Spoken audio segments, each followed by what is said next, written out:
بسم اللہ الرحمن الرحیم۔ اللہ کے نام سے شروع جو نہایت مہربان رحم والا۔ آپ تمام ناظرین کو ہمارے چینل تعلیمات فقہ نیوز میں خوش آمدید۔ ویڈیو دیکھنے سے پہلے آپ سے درخواست ہے کہ آپ ہمارے چینل کو لائک کر کے سبسکرائب کریں اور ساتھ دیے گئے بیل آئیکن کو کلک کریں تاکہ آپ کو اسلامی معلومات سے آگاہی حاصل ہو سکے۔ تعلیمات فقہ نیوز ایک ایسا چینل ہے جس میں زندگی سے وابستہ ہر قسم کے مسائل قرآن و حدیث کی روشنی میں آپ تک پہنچائے جائیں گے۔ پہلے اچھی نیت کر لیں کہ اللہ کی رضا کی خاطر ان تمام مسائل کو سن کر ان پر عمل کروں گا۔ آئیے چلتے ہیں اپنی ویڈیو کی جانب۔ مسند دارمی اور مسند امام احمد بن حنبل میں سیدنا حسن بصری رضی اللہ تعالیٰ عنہ سے روایت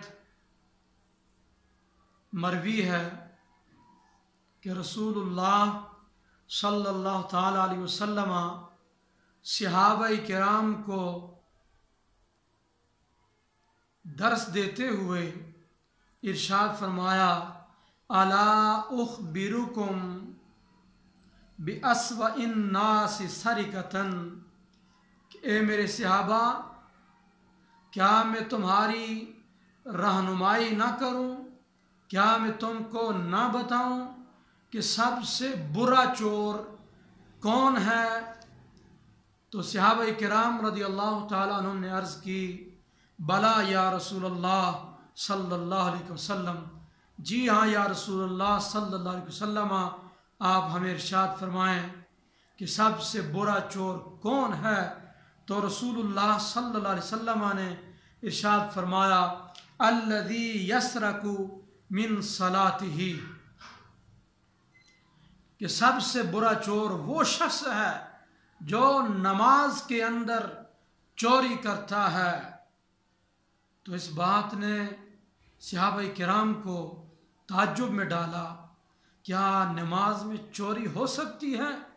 تو صحابہ نے عرض کی، یا رسول اللہ صلی اللہ علیہ وسلم، وَكَيْفَ يُسْرَقُ مِن صَلَاتِهِ، نماز میں چوری کیسے ہوتی ہے؟ کوئی بندہ نماز میں چوری کیسے کر سکتا ہے؟